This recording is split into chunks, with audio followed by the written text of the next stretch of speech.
Hey, how's it going? About the same. How about you? I'm all right. You going to the doctor tomorrow? Yes. Yeah. I knew that before I even looked at the notes.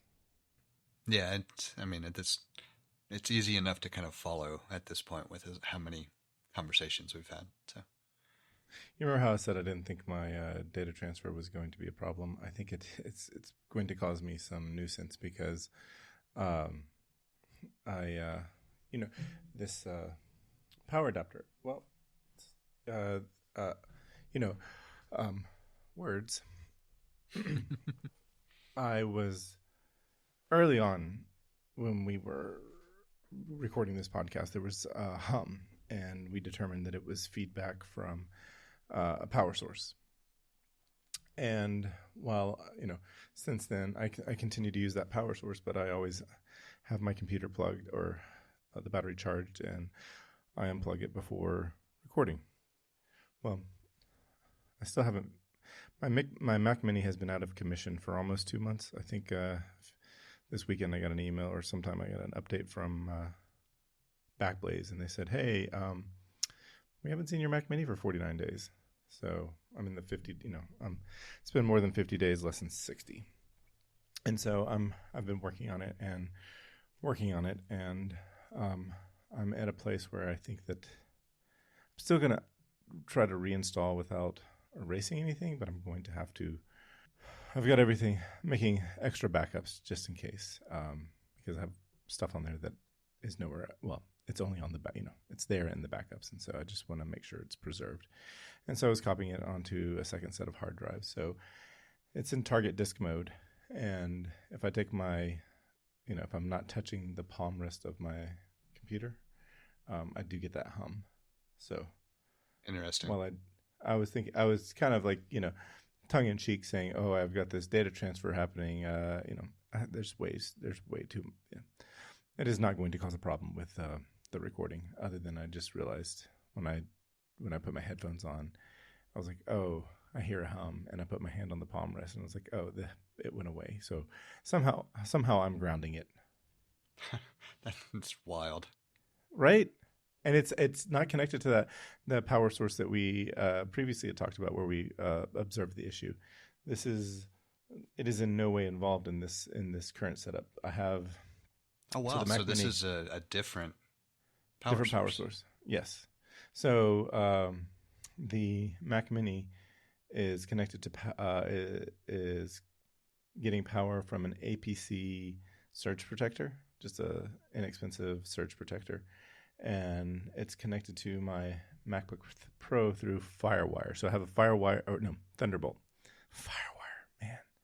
I wish it was FireWire. I wish somehow we could have kept FireWire. It was a great terminology, but I understand. Marketing.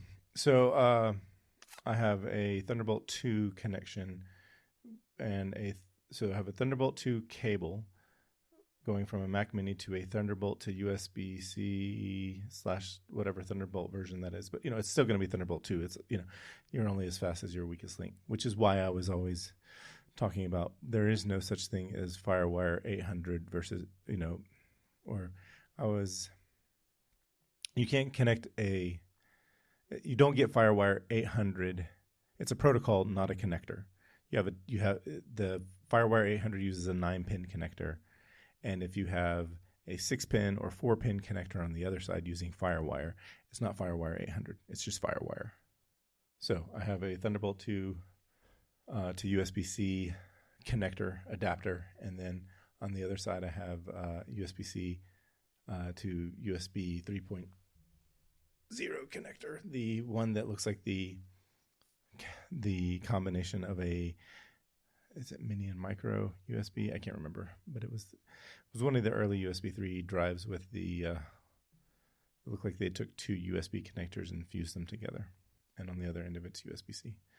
Because I can't be I just bought a cable that works with USB-C. So Makes sense. Certainly have a number of those. So what? yeah, Or a number of different cables that are USB-C on one side and something else on the other. yeah. That's the way to go. It's still USB, so you might as well get the right connectors for what your needs are. Yep. So what power source are you using then? So for my MacBook Pro, not with the battery, and then the power source. I'm assuming it's the combination of the Mac Mini or either the Mac Mini itself or Thunderbolt or the APC um, surge protector. I don't know because I can't unplug it right now while it's still Right. transferring. So It's just I just weird. just realized that it was giving me that feedback. So for the next 30 minutes, I'll need to keep my hand on here because then there's not really a way to test it because once I disconnect the Thunderbolt cable from my computer, then there's no other source of power unless it's the hard drive. Maybe, but it sounds more like it's something with power delivery over USB that's getting messed up somewhere. Maybe. But how many people? I think this is a thing. I think that when you're, so I wonder, the thing that would be interesting to find out is, well, here's as I'm trying to respond to that statement, I'm thinking of these things and like what could be. Okay, so maybe power data delivery on USB in general isn't I'm not sure if regular is the right word. Yeah, I know that there are some oddities with power delivery over USB with the changes in USB specs, because there are some USB-C ports that did not actually adopt the USB-C power delivery spec, and instead just adopted USB power delivery. And so if you use a USB-C to USB-C cable, and this is predominantly devices from China, it won't charge. But if you use a USB-A to USB-C cable, it will. And it's because of the wiring and the connectors with the two different standards that if it's not a truly USB-C adopted standard port and it was just used for power delivery because it was convenient, then it's more than likely using the original USB-A style power delivery. Whether it's a wiring thing or a pinout thing or what, I don't know for sure. But like I had to buy a handful of USB-A to USB-C cables for those specific devices because the only cables I had were the ones that came with them, and they were like short, tiny, stupid-ass cables. And so I know that there is something with the iterations of USB up to the point of USB-C that if it's not like the full adoption of the spec for data and power, then it can be a problem. So it wouldn't surprise me if it's something related to that over time and with the adapting of the ports. So that makes sense to me. To provide further to support your theory, there is that I don't think it's the Mac Mini because the Mac Mini is using Thunderbolt, and then the Thunderbolt to USB-C type connector is an Apple, first party Apple adapter. So maybe it's bad. I don't know, but I doubt it because I've actually got two drives here. They're both Western Digital. One is it's a 10-year-old My Passport Ultra, and it's the one that has the. I want to look up and see what the connector is in, because I have what is it? It's the one that's USB 3. I bought a cable that goes from USB whatever this USB 3 connector type is, and a USB-C on the other end. I really want to know. It might be micro AB. I'm not sure. It's been a long time. I know that we've talked about it on this show. Yeah, the big difficulty is that most of the connectors could support 3. It was whether it supported 3.1 or 3.2 that I think makes some of the differentiation. But I think just thinking about the connectors themselves, mini USB would be the kind of odd-shaped, almost trapezoidal, if I remember correctly, and then micro USB was kind of a squarish shape, maybe. Well, I so mean, not square's not right, but it's all over the place. It is yeah, all over the place because so I'm looking at USB 3.0 3.0 Wikipedia article, and I'll send you the link if you'd like. sure. And it doesn't have to be right away. Well, I was just going to say the connector. So the standard connector that you think of, like the rectangular connector that has been around since the inception, USB 1, is USB A. And USB A stayed. You had USB A, that rectangle that's been around for a long time, and then you had early on, the other end of USB. The other end of that would be a USB B, standard USB B, and then that stayed the same through 1 and 2. And then when USB 3.0 came, they changed the standard B to add, it had more pins, and I get maybe more grounding. I don't know, but it was a slightly bigger, a slightly chunkier connector. And then micro B. So you had I don't know when they added mini B and then micro B, but once they did, Yeah, that was micro. when it got confusing. Yeah, because USB 3 had a different shaped micro B. I don't think they ever used mini B with USB C, or USB 3, but I'm not sure. But in the article I sent to you, there's in the connector section, it shows the female, a disarticulated female A connector, a USB 3 standard B connector, and then the third one right below it is the micro B connector. And that's what is on one end, the end of the cable that connects to the, it's a Western Digital My Passport Ultra, 1 terabyte. It was big 10 years ago. It's been reliable, and I haven't had any problems with it, so I still have it, and I still use it whenever I need to use it. So it came with, initially, the cable it came with was, it had a USB A connector type on the end, micro B to A, and I bought from Western Digital. I bought or manufactured, or I don't know if it's manufactured. It had Western Digital's name on it. Let me just say it that way, because it's the same price as all the other ones, and same USB 3 micro B plug with a USB C on the end. And I think that's probably where the culprit is, whether it is the drive or the cable, because I suspect that if I disconnect it, that's when the humming will go away. And in 17 minutes, I can provide us with some real-time follow-up. And I have sitting next to it a 5 terabyte Western Digital. What is it? It's another My Passport Ultra for Mac, and it's got a USB-C. It's USB-C all the way through, and I'm wondering if I connect that one, if the issue will present itself. As you're talking about storage, the other thing that's going into my head is just that my idea of a relatively properly available amount of storage has become so bastardized over the past year and a half. Well, it depends on what your needs are. Yeah, I mean, very much so. It's funny thinking about now, because up until then, I mean, sure, a terabyte was still kind of on the small side for my purposes, but it wasn't that majorly, it wasn't outside the realm of a properly usable drive for me. And now I was just kind of thinking about it as you were talking. Like I've got 3 or 4. I think I have 4 terabyte external drives in my daily rotation. Like just for work, getting things done.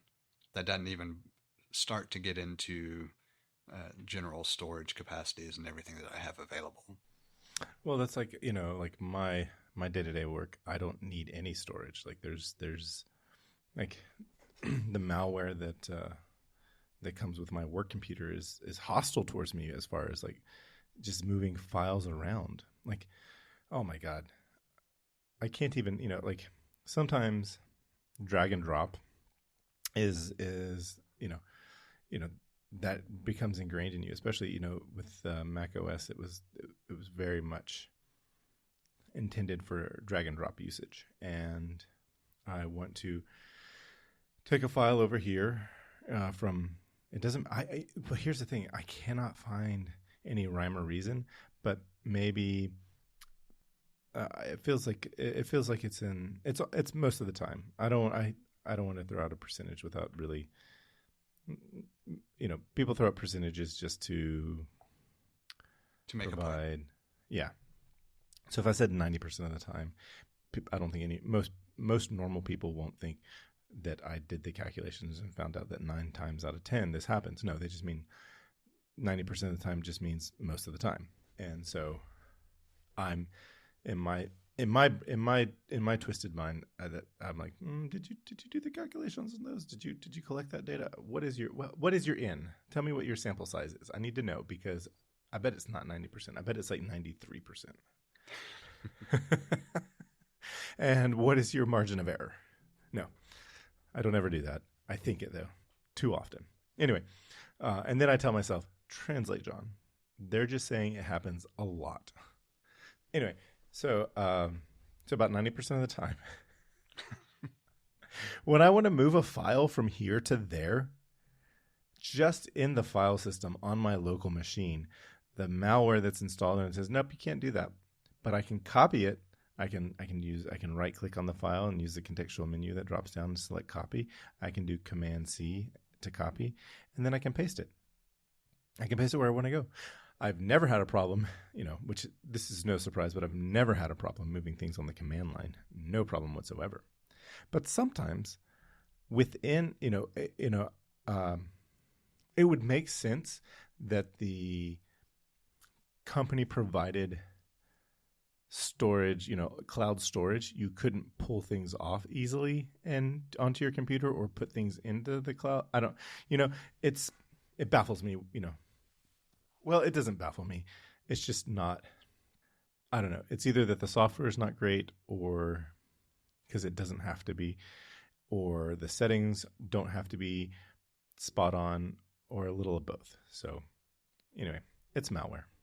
Or it's just the bad decision making that happens in most companies because they get too afraid of something. Well, I mean, if you're in the position of, when it's your job to be like, well, we have to protect. Well, you know what? Guess what? If you air gap everything, it's all protected. But then you can't do your job. Well, there's also debate about whether it's truly protected, even if it's air gapped. Right, because if somebody wants to do something malicious, they can do something malicious. This is meant for people from making whoopsies. Right. And there are so many more.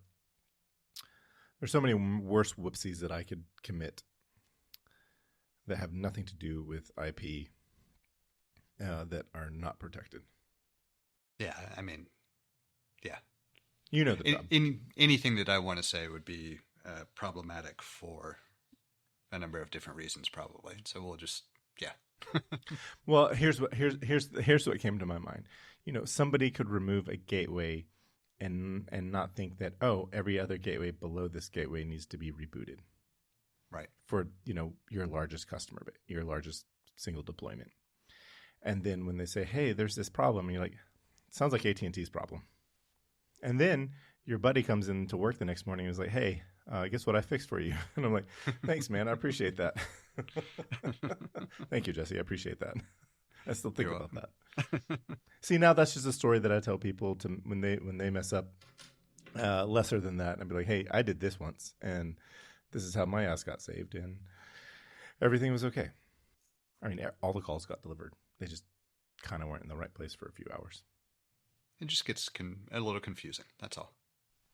Yeah. Functionally, everything was okay. Yes, but yes, did it probably stress some people up? Yeah, probably so.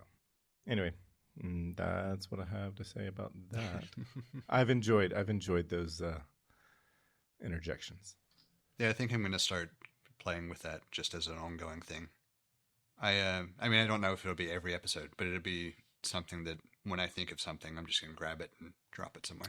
I think it's a fantastic joke because it's like, so I think you can appreciate this because You are familiar with the Bill Lawrence created television show Sphere.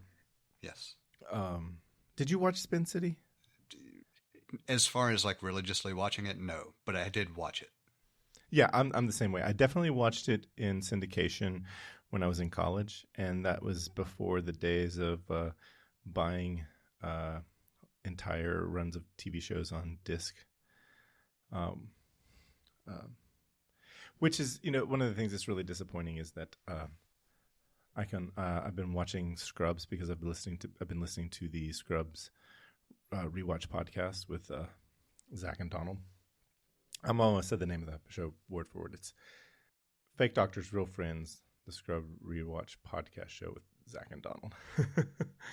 Anyway, some of the music is different, which is a little bit disappointing because it's so convenient to watch it on streaming. Just, even though I have the DVDs on Plex that cannot be played because my computer that surfs Plex is currently transferring data. Brought it back around. That is what it's a callback. I didn't wait long enough for that callback. Anyway, the Sphere, the joke. I digress so much. This is I think this is the second television show rewatch podcast I've listened to, and it's great because the creators. So the first one I listened to was the one for the AOC, which was a lot shorter because it was fewer episodes, and the hosts were very much trying to stay on point and keep it's trying to keep the episodes under an hour, whereas the Scrub Fake Doctors, Real Friends now they are just all over the place. All over the place, and I recommend it. They're hilarious. But both of these were born out of the pandemic. People needed work, and doing podcasts was a way that you could do work. Actors could get work by, talking about their old work. And it's been great. It's been really fun to listen to. I'm the type of person that really appreciates and enjoys like what was going on behind the scenes. Whereas my wife fucking hates it. Absolutely hates it. She doesn't. I'm not even. I'm in a place where it's like I don't feel like I'm allowed to point out that actor was in that other thing. Nope, doesn't care. So, and sometimes there's some hostilities because I often bring it up too often. So, so I have kept my swine and I don't throw it to her pearls. So, I still haven't made my point here. I'm cognizant of it. Anyway, they call whenever Zach and Donald have a question, they will say, "Hey, we'll ask Bill." Bill Lawrence, creator of the show, who also created Ted Lasso, which is getting a 4th season, and Shrinking, which I hope is getting a 3rd season. I assume that they are because it's been a delightful show. Anyway, they'll ask Bill, "Hey, what's okay?" I have to back up one more time. This is relevant, and that is Zach and Donald they sing a song that was made specifically for the show, and they count it in with a 4, 5, 6, 7, 8. And so when they ask Bill, not every time because he's made the point of, if I do this every time, it will cease to be funny. So I can't do it every time. I have to, he'll work in a way to say 5, 6, 7, 8 whenever he's responding to them sometimes. And then they start playing the theme music because he's allowed to invoke the theme music. If other people on the show try to invoke the theme, if someone tries to invoke the theme music, it doesn't always work. Sometimes they're just saying 5, 6, 7, 8 and there's nothing. So it's a pretty fun joke. And the point I was trying to make was he knew not to do it every time, just like not to put in Forrest Gump saying that's all I have to say about that every time. And that was so much to get there. That was it was a lot of garnish, not a lot of morsel. I did decide with the past couple episodes, I'll start building out a library of stuff I can just go back and grab again too. That is a good idea. Well, I'm a big fan of going and collecting things and using FFmpeg to convert them from whatever they are to whatever they need to be. So, And there are 5 minutes left before we get some real-time follow-up on this. Well, with that 5 minutes, I'm going to bring us back to the Tell me about your beginning leg. then, at the 12-week thing. Yeah. So obviously... I've taken over, and I apologize. No, that's fine. So obviously I don't actually know anything. As already mentioned, tomorrow is the follow-up. So it'll be, 12 weeks and 5 days. Well, 4.5, give or take. And I need to the hour. yeah. But so Friday marked 12 weeks to the day from surgery to then. So Saturday, I decided to do 2 things, and only 2 things, and making sure I didn't do anything stupid.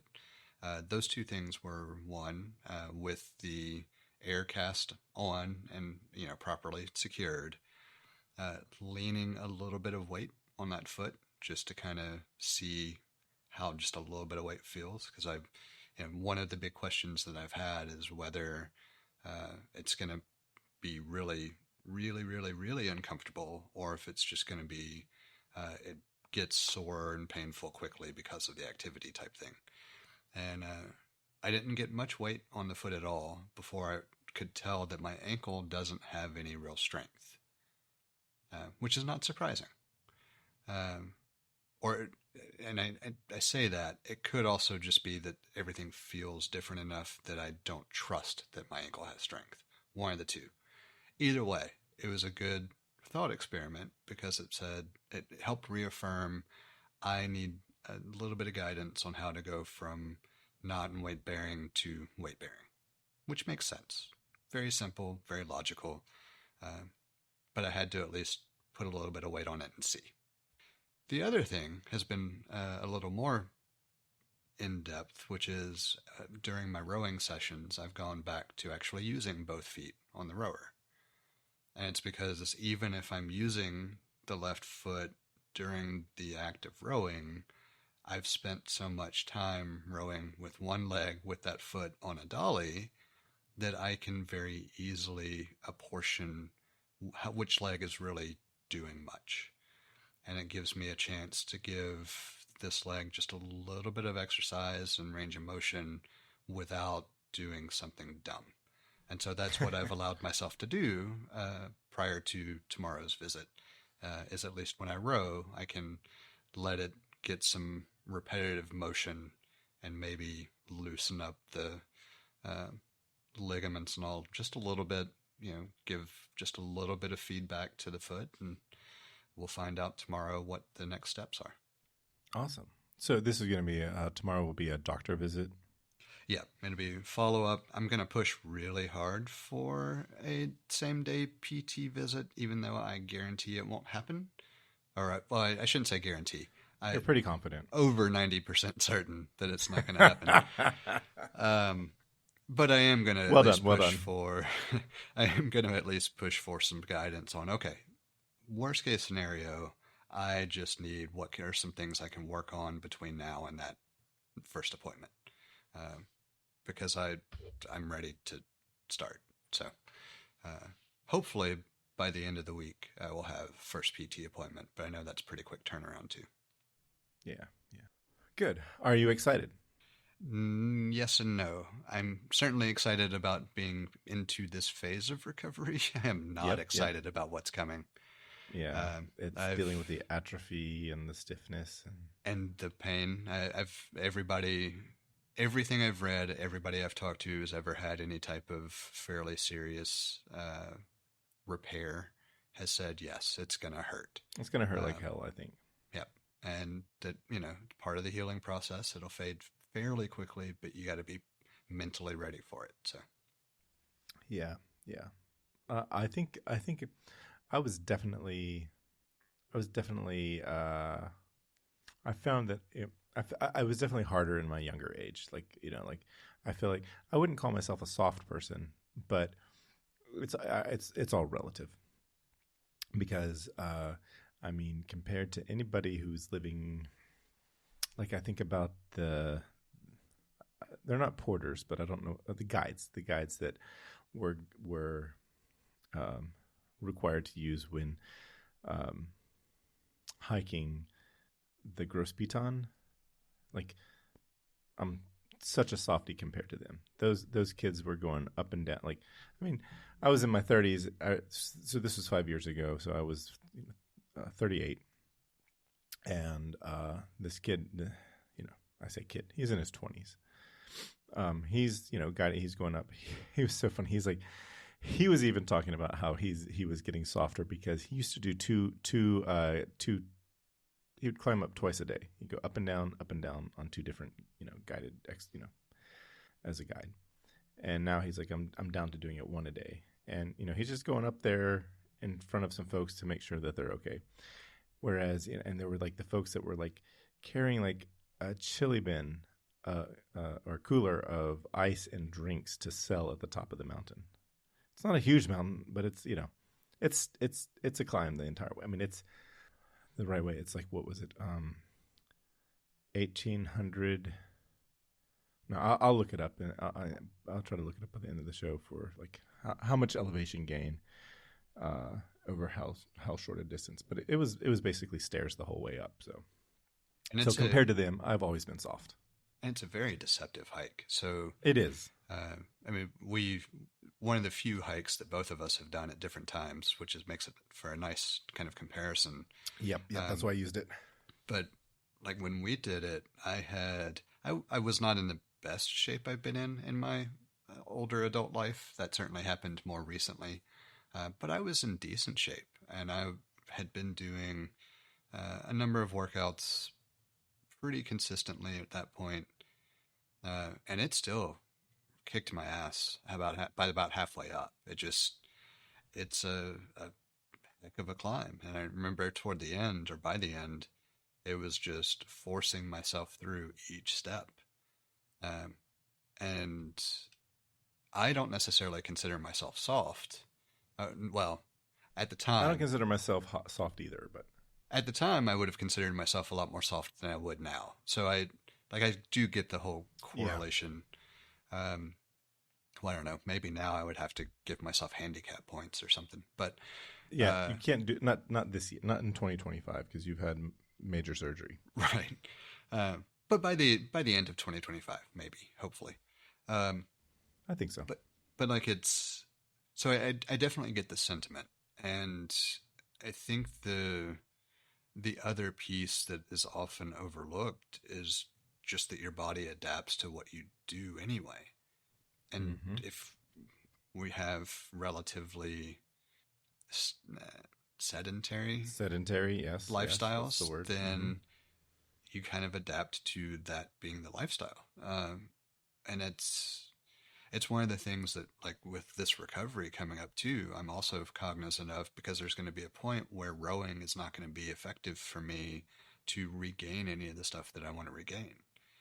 Because my body is just going to adapt so quickly back into that rotation. And at the moment, I don't have a good alternative to work on those things, predominantly because, well, I'm not cleared to anyway. But two, I don't really know what the next 3 to 6 months look like in terms of progression. I expect there'll just be a lot of walking when I get to that point. And then that'll help continue to build up the strength and the stabilizing muscles and everything in the way I need them to. And then eventually I'll be able to start working in some of the more intensive stuff that I was doing before. But it's like by the time we get to that point, just thinking to kind of bring this whole piece together, by the time we get to that point, it's going to be a question of how quick my body remembers a lot of those movements and adapts back to that shape and style and what I'm capable of, and how much of it's going to be an actual rebuilding effort. I think you're in an age where how quickly you respond is all about genetics. So 20 years ago, you'd probably be, in your 20s, if you had to have this kind of, well, the good thing is you were in your 20s and your 30s. You didn't ever have to have this kind of surgery. So that's always a good thing. But I think at this point, like by the time you're middle-aged, how well you adapt is kind of the lottery, genetic lottery. Is it such that your body is responding more like a 20-year-old or more like a 60-year-old? And that's, luck of the draw. But based on your the fitness journey that you took at the beginning of 2020, so 5 years ago, I would say you probably have the I feel like the odds are ever in your favor. Well, that's the one thing that I kind of use as a reference point because it's close enough, at least in proximity. I think I've learned enough over this journey as well to figure out how to make it work. Um, I think the real big unknown at this point is just going to be how I have to integrate that in while keeping in mind there are going to be some things I just can't do still for a while. Right. So, um, I expect that you've had this conversation with your doctor, but I also expect for you to want to have this, revisit the conversation tomorrow, and that is, what are your milestones? Do you know what your milestones? Do you still think that the milestones that you've discussed are?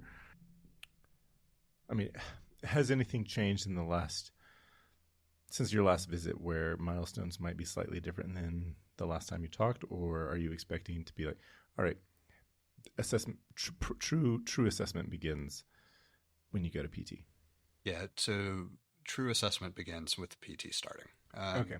The original discussion was expect 2 to 4 weeks from PT start to walking on level ground, and then expect probably another 2 to 4 weeks to get to the point where normal everyday walking is fine, whether it's uphill, downhill, anything else. Like trails for a hike, maybe not yet, but anything else should be fine. I don't think that's going to be accurate just based on the way I intend to push, but I also don't know what I can do to hurt something in this initial period as opposed to what's just going to be really uncomfortable. And my stubbornness is what gets me along further than maybe others. So a lot of it I'm just not going to know until we get this process going. And then once we get this process going, I kind of expect the estimated timelines to shorten just based on my physical condition at the start of this and how I understand enough about my body at this point to kind of manipulate a lot of things that aren't like specifically focused on the healing processes themselves over time. For example, one of the things that I can't wait to get back to doing is any kind of yoga practice. Yeah. And I know that that's going to make a huge difference in it really flexion and range of motion and everything else that, not everybody's going to do that kind of thing. So like, I just know that some of the activities I enjoy are going to aid in expediting gains around the surgery site.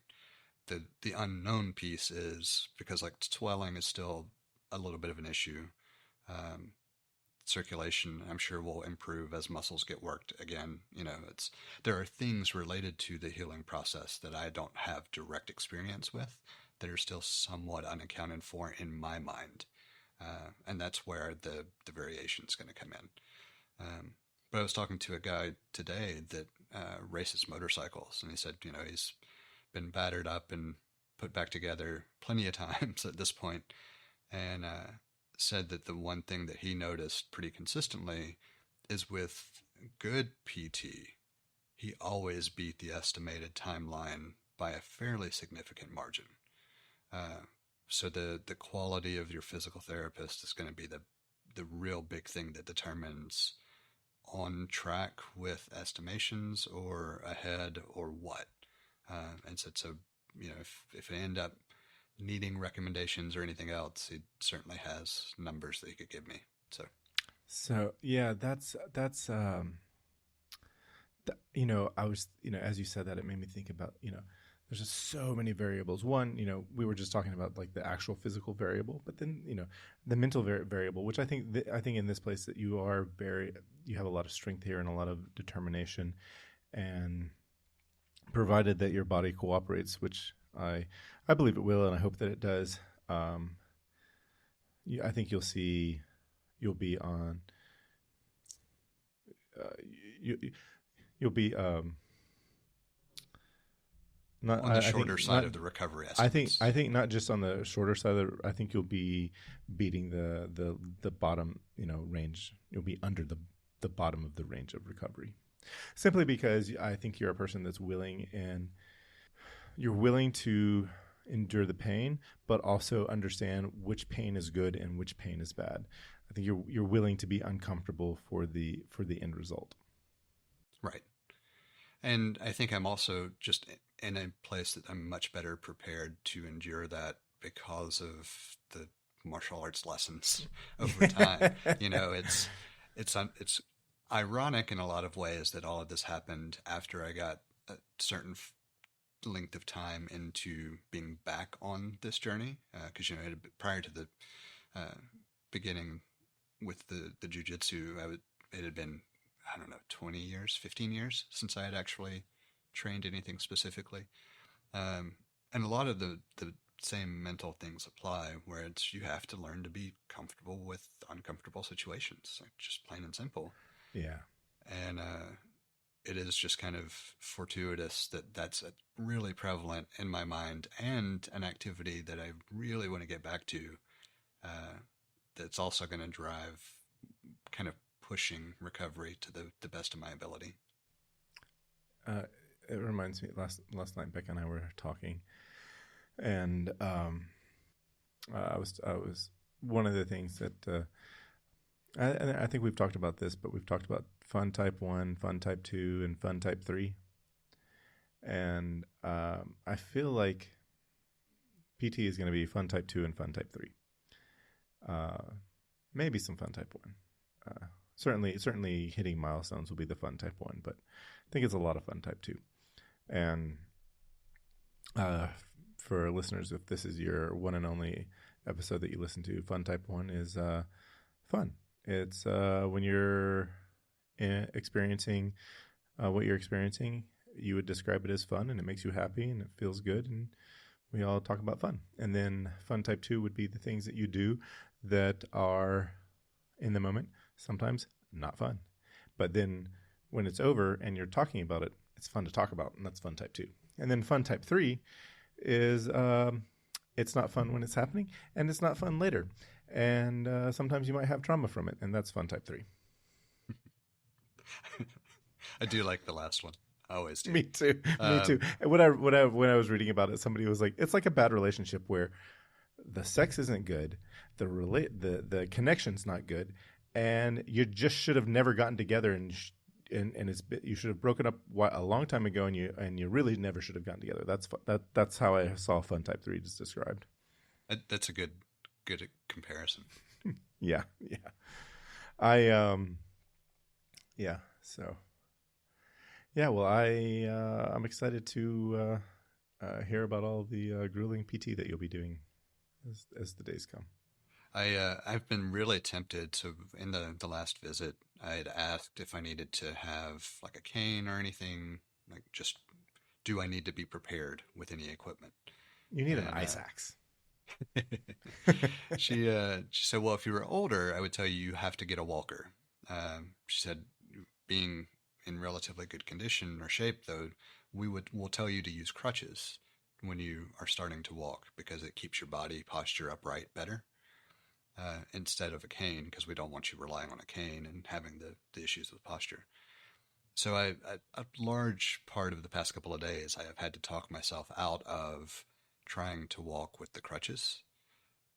Not because I don't think I could do it without a problem, but because I just don't really know exactly how they want me to do it. Like, I can picture it, I have my thoughts and a lot of things that make sense, but is it better to use one crutch or both? Like what's the real guidance there?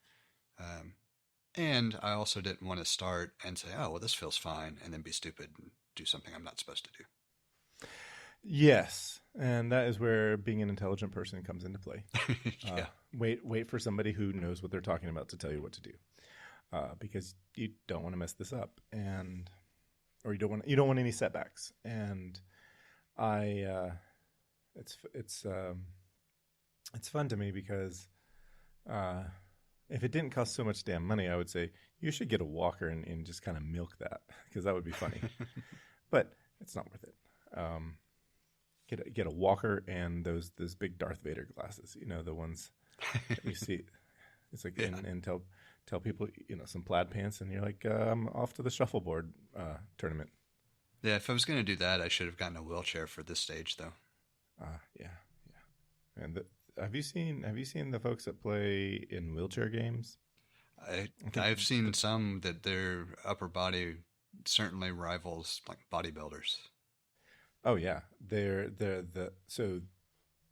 I used to live and work at. I didn't work with anyone who was disabled, but I worked at a rehabilitation hospital. I worked over on the research side, so I wasn't working with patients, but I also lived there, and I used the cafeteria and interacted with them from time to time. And man, it's no joke. Those folks are fit, and they are. I saw the Murder Ball documentary. Those guys are scary. The one thing that I will say has been interesting about this is I really took for granted how much the foot plays a role in everything. Like when you talk about it ahead of time, you just don't make all the little connections. And I just didn't think about how tired my right leg was going to be over time. I'm looking forward to having more balanced weight distribution. I remember an episode of Bill Nye the Science Guy that talked about. For all intents and purposes, he was talking about biomechanics, but I can't remember what subject they actually called it. But maybe it was locomotion. So like how we use our bodies to get from here to there. I think it might have been that one. But I just remember him demonstrating, like, when you use a hammer to nail a nail into wood, your pinky toe is involved. And that's just kind of like, it's a little bit surprising when you don't actually, you go and you just go and you do a thing. Right. And if you don't sit and think about it, because we just do things, you don't realize until you have an injury that is pointing it out, you don't realize how much of your body is involved with everything, especially your back. Oh my gosh, your back. I have pounded and pounded and pounded into my children's head, always lift with your legs. Because when you're a young man, you're strong. Or when you're a teenager, you're getting stronger and stronger, and you're like, I can do everything. I'm invincible. I've heard my child say that. It's one of the scariest things I've ever heard him say.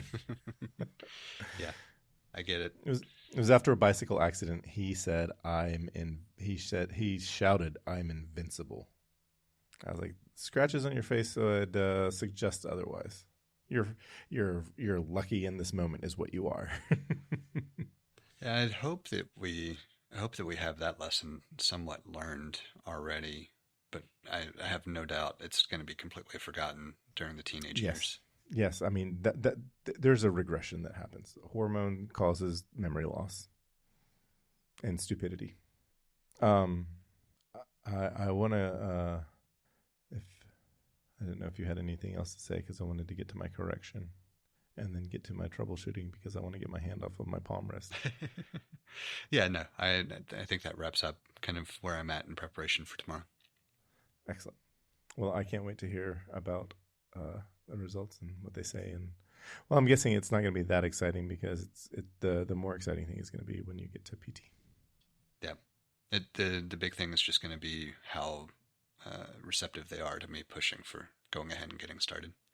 Mm-hmm. Mm-hmm. So the correction I was referring to just a moment ago was from the last episode 237. I had mentioned that I thought Mount Katahdin was the highest elevation on the Appalachian Trail, and I was incorrect. It's neither the highest elevation on the Appalachian Trail or east of the Mississippi. We discussed the highest elevation in the state of Georgia. We discussed the highest elevation in the east of the Mississippi River, which is in North Carolina. And I wanted to correct that while the Mount Katahdin is the northern terminus of the Appalachian Trail and is the tallest mountain in the state of Maine, it is not the highest point on the Appalachian Trail. Kuwohai, I hope I pronounced that correctly, is the highest elevation above sea level on the Appalachian Trail, and that's located in the Great Smoky Mountains. It's actually can be viewed from Sevierville, Tennessee, the city of Sevierville, where Dolly Parton is from, and it used to be known as Clingman's Dome, but it was renamed to the indigenous Cherokees name for the mountain. Do you know if that has been changed like others? Changed back? Yeah. Like the Gulf of America? Not on Wikipedia. Yeah. Well, I would hope that it stays that way as an act of rebellion either way, but I don't know nationally what it is, what its national name is, and I don't, I'm fairly confident that probably the folks that live around there mostly continue to call it Clingman's Dome, mostly because it's hard to change things like that. So yeah, I mean it's just like localized names for anything else, right? Yes. Like if you grow up calling a location one thing, and then the postal company renames things because of routes or whatever, like this would potentially be a thing that you would experience if you were from anywhere rural, where you might have had postal routes that got changed to using like highway names. Even something that simple could be difficult to adapt to if you grow up calling it by a route location as opposed to the name of a street. So just imagine if you knew a location as a thing and that was the name of this location, and then there's just another name for it. So yeah, I get how difficult it can be.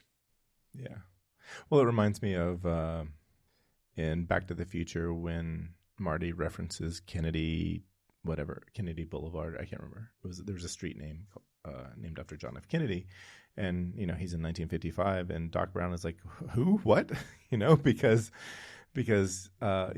for Marty it would have been Kennedy his whole life, and for Doc he would have gone through the I think that was a relatively easy thing for people to accept, things being named after Kennedy, but they also remember when it wasn't. Our grandparents would have remembered things that were, Kennedy wasn't anything until, or nothing was named after Kennedy around the country until after the president's assassination. So, right. It took me a long time to realize that Denali used to be called McKinley, and they reverted it back to the indigenous name, which I think is a lovely name. Denali is a great name, and it's a name that I knew about for a long time because of GMC. Yeah, we're okay with naming our vehicles after indigenous names, but not actually the things that were named those things initially. Well, of course, I think I said that. I said that right. Well, I was watching. Hold on. I had one other question. Do you know for sure that it's pronounced Sevierville? Oh, see, I've always heard it called Sevierville. Okay, because I've always heard Sevierville or Severville. I've never heard Sevierville. I know we've talked about this before. We've had this exact conversation before, but I've always thought it was the county of Sevier County, and Sevierville. The next time I go there, I'll try to find a local person. I say a local person. So it's funny to me. Another thing where my parents settled when I was a preteen was spelled Oneonta, which is an indigenous name. It means the end of the trail, and I actually don't know how an indigenous person would pronounce it, but most people pronounce it Oneonta. But the old school locals say Oneonta. Yeah, I would have defaulted to Oneonta. Yeah, Oneonta. There's also an Oneonta, New York, and everybody I've ever heard in New York refer to it, they said Oneonta, whereas only the old timers in the Alabama one say Oneonta, and sort of everyone else, even local people who've gotten lazy about it, say Oneonta, which I found interesting. Yeah, and I know we've had numerous versions of this discussion anyway. So I was so and over the past 10 years, I have come across some YouTube channels that I follow where there's some folks from Australia that drive around in 4-wheel drive vehicles in various places in their country, and I kept hearing them refer to Uluru, Uluru, Uluru, and I was like, "What is Uluru?" And I looked it up, and I was like, "Oh, they've gone back." That was one of the first big things that I noticed. They went back to the indigenous name. It was at least one of the first ones I noticed. But we would have grown up hearing it called Ayers Rock, and now the federal government in Australia officially refer to it as Uluru. I always find it's somewhat of a tangent, but also related. But I always find it fascinating when there's an outcry against reverting a name back to its original name. I get there being an outcry when you go to name something different altogether. Mm-hmm. That it just makes some sort of logical sense to me. But I've never understood, if it was called this before and we renamed it, well, yeah, it makes sense to go back to the original name. That doesn't feel bad. Yeah, it feels bad that we renamed it in the first place. Unless there was a specific reason. Like there's a specific positive reason. Let me rephrase. If you want to honor someone and you rename a wing of a school to something, like it's the same principle, right? Yeah. I think it's okay for a white man to change. I think it's okay for the white folks to change a white name to another white name. Yes, I agree. Like, I don't really bat an eye to that.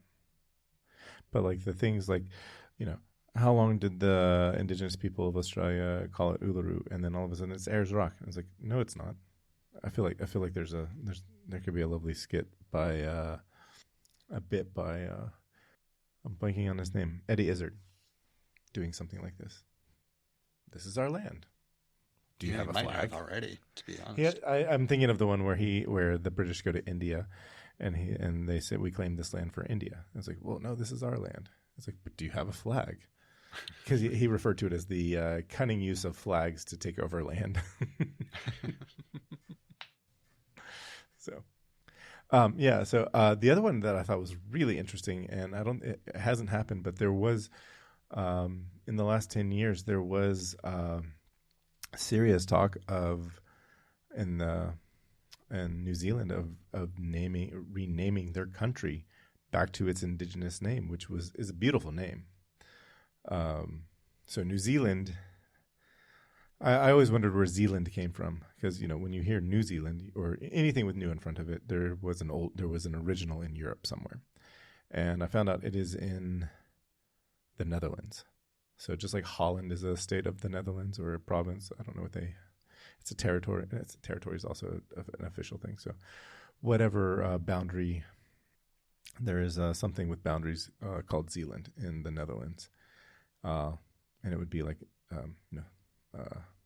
a counterpart. Another boundary in the Netherlands would be Holland. So as a point of comparison, the indigenous name for the islands was Aotearoa, which translates into land of the long white cloud.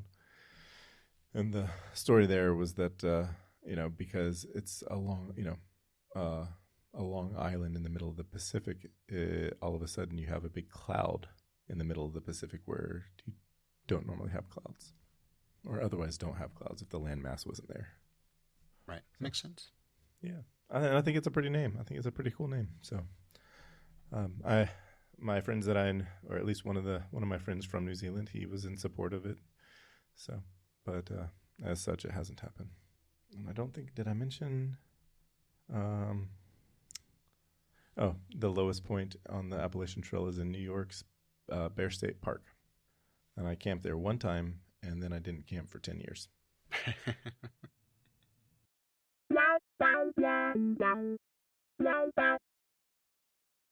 Yeah, I'm transferring about a little over 4 gigabytes, and I don't know what it was. So this is so anticlimactic. There's nothing here to observe anymore. It is interesting that you heard it at first, though. It is. So I don't know. I think if I plug in power. So I hear the feedback from the power.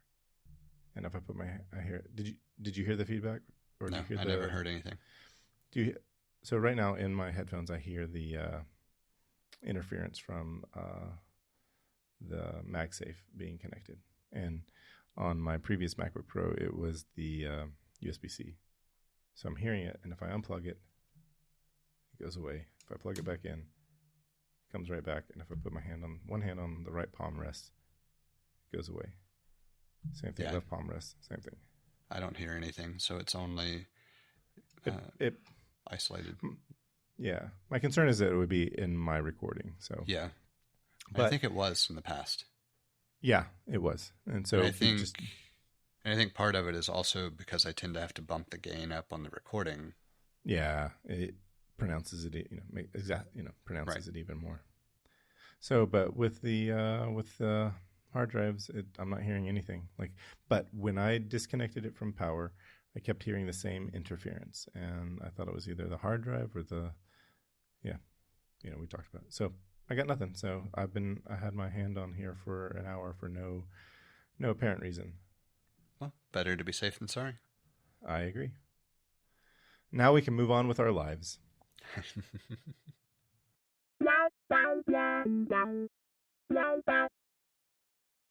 So I put a potential topic in, and I don't have a lot to say about it, but I didn't want to record on the same day and not acknowledge it.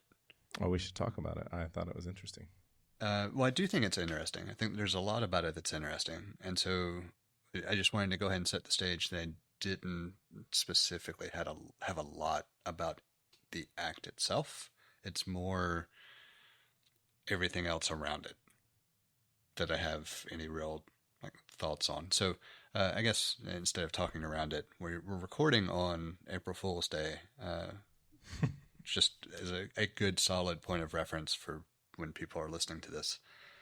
And I saw a thing. I got to interject. I saw a thing today when somebody said, can we just omit the April Fool's jokes this year, because reality and parody are so indistinguishable now that it is something that we should not be doing.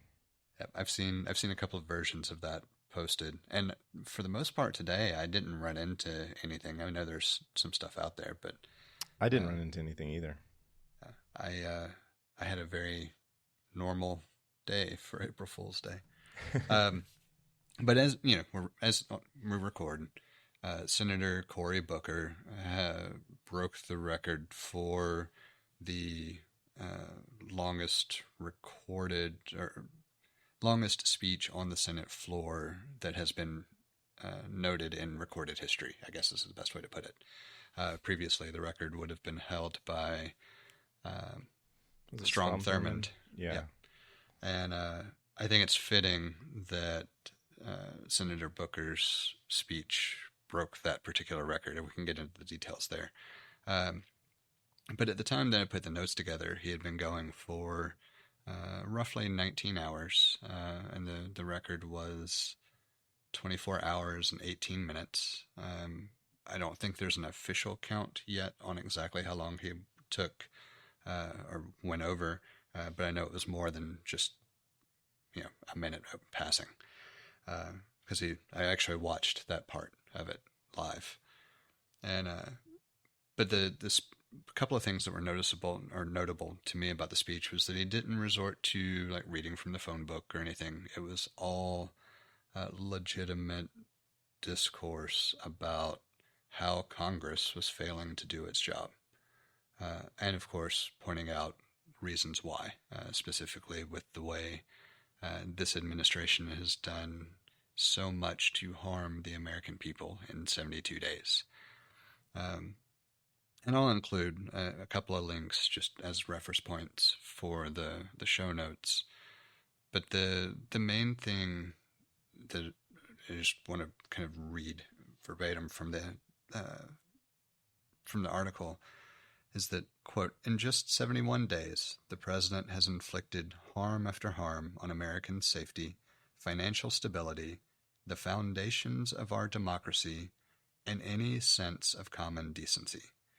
And that statement alone kind of sums up everything about Senator Booker's non-filibuster filibuster. And there's so much more to pull from and to point out. The one other thing that I want to make sure I call out as well is that I don't know in recent history that I have heard anyone else go back to referencing the Federalist Papers, which for someone who doesn't know, then I'm sorry you didn't have a decent history lesson growing up or in school. But the Founding Fathers, spearheaded by Andrew Hamilton, with James Madison and I don't remember the other guy off the top of my head. But anyway, the Federalist Papers were written to garner support for what would eventually become the U.S. Constitution. And in the 51st Federalist Paper, Madison stated that if men were angels, no government would be necessary. It's a quote that you often will hear tossed out to remind people of why the Founding Fathers felt that three distinctly separate and functioning portions of government were necessary, and kind of the framework behind why it was built the way it was. And it was just nice to have a lot of that pulled together. And I didn't realize that he was as good an orator as he is. I'd like to hear some of his speech. Is he still going, or has it ended? I believe it has finally ended. Like you could tell he was getting tired, rightfully so. I expect he probably hit around the 24-hour and 25 to 35-minute mark.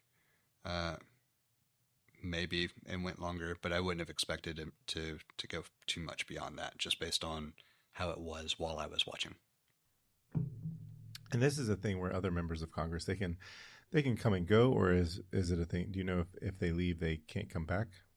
I believe they can come and go. I know that there are rules around the speaker not being able to sit down, not being able to leave the chamber, not being able to stop talking for more than a certain amount of time. There are a lot of things for the speaker themselves. So Senator Booker had to be on the Senate floor continuously during this time, and could only stop speaking if he yielded the floor for the sake of a question, right, while specifically stating that he did not give up the floor. You could say he yielded to whoever, but retained the floor, and that would allow someone else to speak and give him a moment to catch his breath, or just quit talking for a moment, thinking about the exercise of the vocal cords. Yeah. Is he allowed to have? Do you know if he's allowed to have like water? I know he had a couple of glasses of water on the podium. I believe good. Some level of like sustenance in general is fine. I didn't pay a lot of attention. It sounds like M&Ms were something that he used. I know in the article it talked about Thurmond using some type of nut and sips of orange juice when he did it. So there are certain concessions, certainly, for just general life-sustaining, like nutrition. Right. Or just, yeah. I knew Strom Thurmond had the record, but I didn't realize why he was using the filibuster at the time that he did. And what an asshat. Yeah, the only thing that I knew him from was being the oldest living senator at the time that had learned about him. Yeah, so you put in the notes here that he filibustered for 24 hours and 18 minutes against the Civil Rights Act of 1957, and I say, what an asshat. Yeah, and the nice thing is, actually, it was referenced in Senator Booker's speech as well, because he said that that Thurmond stood in opposition to essentially progress that could not be stopped because the people had deemed it, the will of the people. And so he used it as a springboard to call out that he was doing this not in opposition to progress, but as a reminder and in opposition to retreat and recession away from, what should be done, and calling on people to speak up again. Well, I find it commendable to, well, first of all, the fact that he's saying, turning the, looking in the mirror and saying, look, here's the problems in the mirror. And I think that self-awareness is a really great first step. And so that gives me that, I find that to be, I think that's good. Hopefully it will develop into something, but there's a lot of things that are just, I know we're in the first, we're still in the first 100 days of the second Trump administration, and it is not good. And in so many ways. I mean, it's not even that in every way, pretty much. I mean, I can remember in 2016 having this amount of hope where, okay, I don't like what this guy is saying. I don't like how this guy is conducting himself. I think that he is not a good person. But there are plenty of people that I disagree with and don't think are good people that might do good things. They might actually, like, I think President Clinton is one of those. I think he is not a good person. And, if his presidency was 20 years later, he would have been completely canceled. Or as much as you can cancel a president. It would have been if 1998 had happened in 2018, it would have been significantly different. There would have been such a different outcome there. So, but I do think that he did some good things, or at least some seemingly good things in the time. But it's so easy to say the things that we thought were good at the time to decades later be like, oh, those weren't that good. Like don't ask, don't tell. Turns out that was not a good way to handle that sort of issue, as an example. Yeah, but I also think it is important to remember like the context of the time as well, and right, it was certainly better than you had to have don't ask, don't tell to get to the Pride Month, right? You have to as much as I would like to get to a place where things are instantly better, the world does not work that way. The problem is I don't want to say the intention was good because I don't know what the intention was, but there were things that were done that we thought this is the next step that we think is progress. Whereas now what we're seeing is like we see an administration that is is working at dismantling the Constitution of the United States, and that's bad. It's a semantic point, but I'm going to toss it out there anyway. I'm not so sure they're working to dismantle the Constitution. It's just ignore it altogether. If there's a point where you could look at the activities and say that they're trying to dismantle something, but I think they're just deciding to play by their rules and not listen to anything else. And it's a little bit of a different thing for me because, and part of it actually came from listening to Senator Booker because he was talking about, the constitutional rights and how the Constitution relied on, functioning government and how it proportioned the power and everything else that we've talked about plenty of different times. But if you have someone who actively chooses to ignore the things that they dislike, whether it's constitutional or not, and discuss doing things that they want to do, whether it's constitutional or not, and indicate that any president performing actions in office or who's doing something for the betterment of the country is above the law. I mean, all of those things point to a very different mindset. He's not looking to burn down the Constitution. He's just looking to throw it out the window. Yeah. Well, same net effect, but it's a different perspective, I think. No, it is. I think I don't disagree. I think in some ways they are trying to dismantle it, but Yeah, I think overall the game plan is we're doing whatever the fuck we want. Who cares about that, silly little paper? And that's been very much illustrated in practice as well over the past 72 days. Like you can't even say that it's theory or implication or anything else. It has It's been, demonstrably true. yes.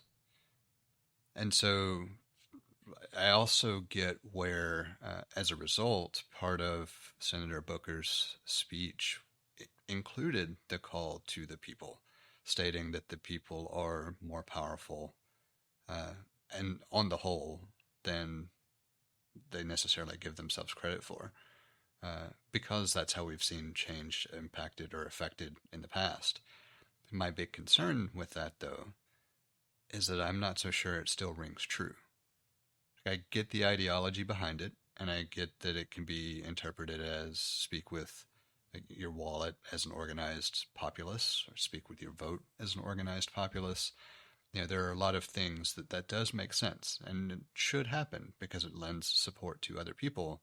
But I think we're past that being a real, honest way forward.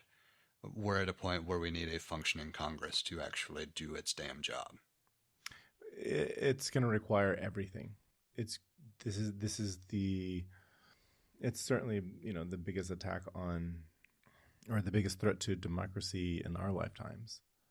And like our whole, what has been happening our entire lives had been leading up to this, but it's now, it's culminated into this administration, like you said, just throwing the Constitution out the window and doing what they want.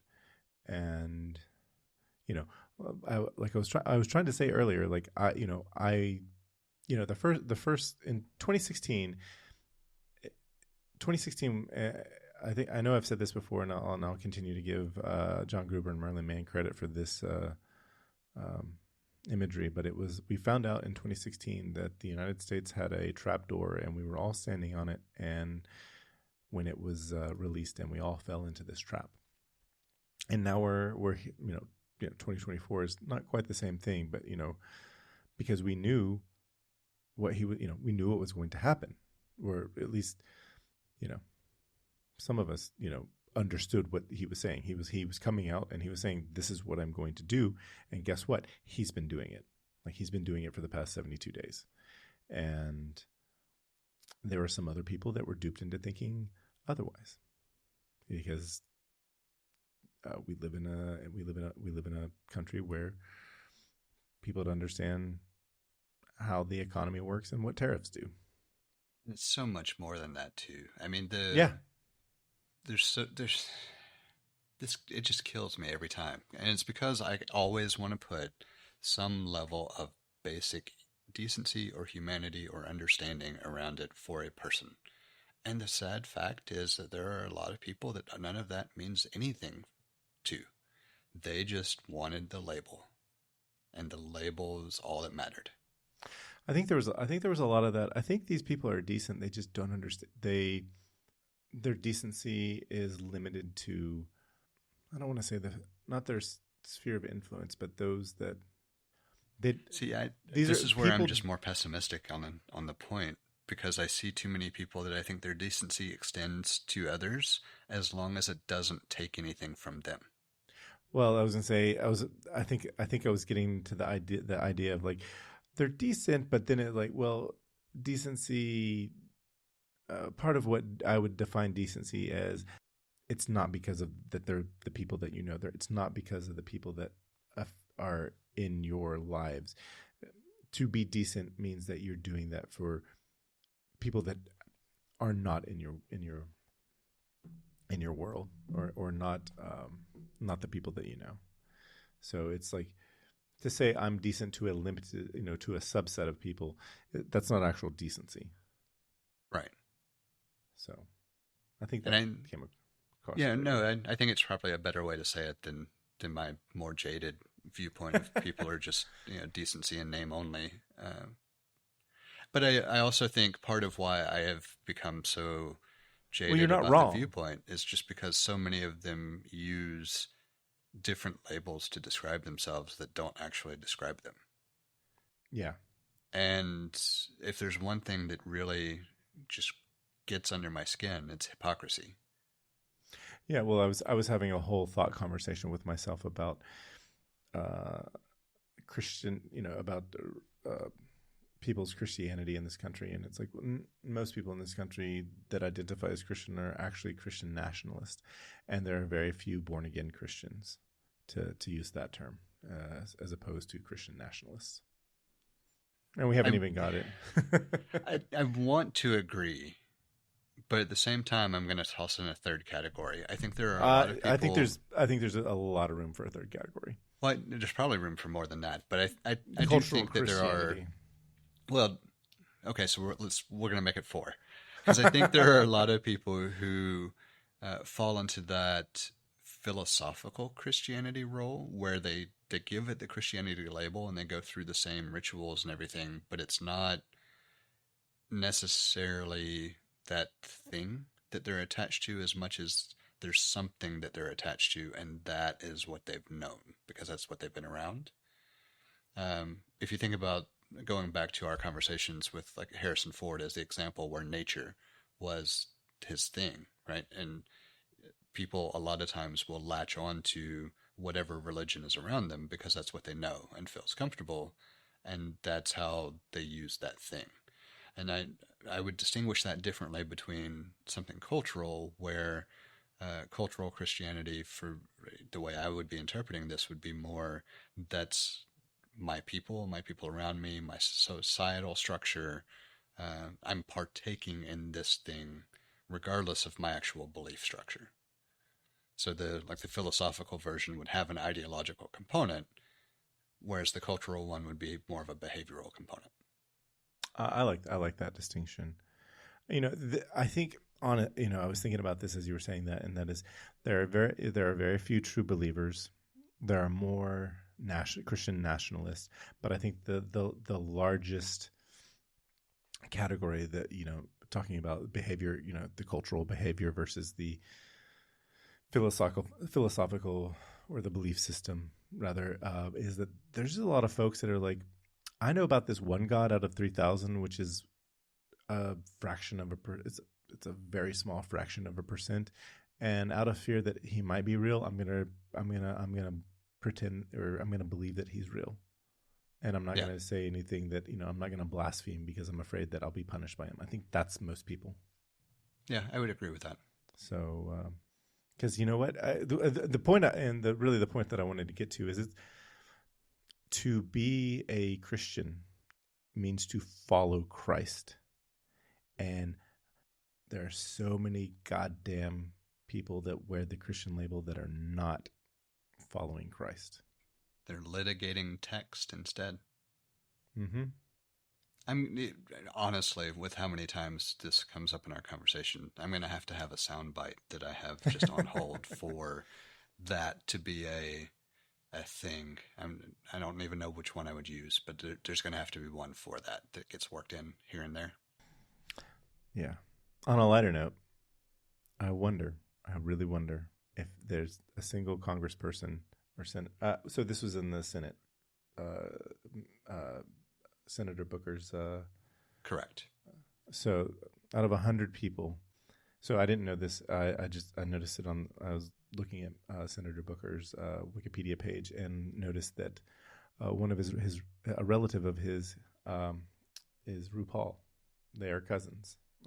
It doesn't specify what level of cousins, so maybe first cousins. I don't know, but they're cousins. There are 7 years that separate them at birth, and so I wonder, could there have been a senator that thought, as Booker ended his speech, thought, "Sashay away, sashay away."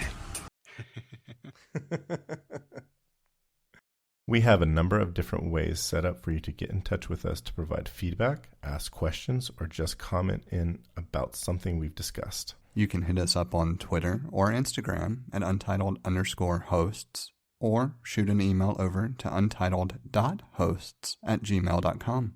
Or get in touch directly with Jesse at jthart.com, or get in touch with me, John, via telepathy. If you would like to support our work or are interested in listening to our new after show feed, head over to patreon.com/theUntitledPodcast and take a look at the options we have set up. Thank you for listening. We hope you've enjoyed the show. And we hope to connect with more of you as we continue this journey. That's a wrap.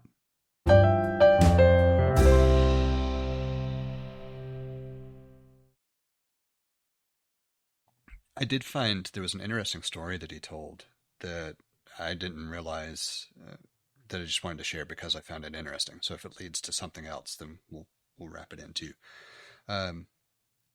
He told a story about how someone, I don't remember the lawyer's name, saw like during the march and John Lewis, his assault and everything, like saw that, couldn't afford a ticket to do something and tried to figure out like what he could do to assist instead, and decided to donate hours to a group. I don't remember specifically what the group was about, but the short version of that longer story is that the lawyer ended up working with this group to assist people who were buying homes where the homes in neighborhoods that were typically not selling to black people and were actively refusing to deal with them post the Civil Rights Act and everything. And the story piece that he told that was interesting was that there was one house that a black family went in and looked at, and they were told, I think, sorry, not for sale or something like that. And the lawyer with this group that they're working with had a white family go in and put a bid on it immediately, didn't tour or anything else. The bid was accepted. And then at closing, the white family, of course, didn't show up. It was the black family. It was they were doing the bid on their behalf, technically. And the real estate agent hit the lawyer, seeked his dog on the family kind of thing, whatever. Went through, or the homeowners found out about it and said, hey, we'll just cut out the realtor and we'll sell directly to the black family. Family ends up getting the house, and Senator Booker was their child. Oh, wow. And so there was a correlation between Representative Lewis and Senator Booker, and then of course there were other ways in which their stories intertwined as well. But that was just a really neat story and linkage to something that was just kind of amazing. And the reason he called it out was because the lawyer who decided to do something was somebody that didn't feel like they had anything they could do, but they wanted to contribute. And so they wanted to think about ways they could contribute. And so that was the point of the story, because as a result of that decision, just to help with an hour here and there, paved effectively the way for Senator Booker to be standing there that day. And so that was his way of using the story to help illustrate how we may not think we can do much, but doing anything is doing something. Yeah. Yeah,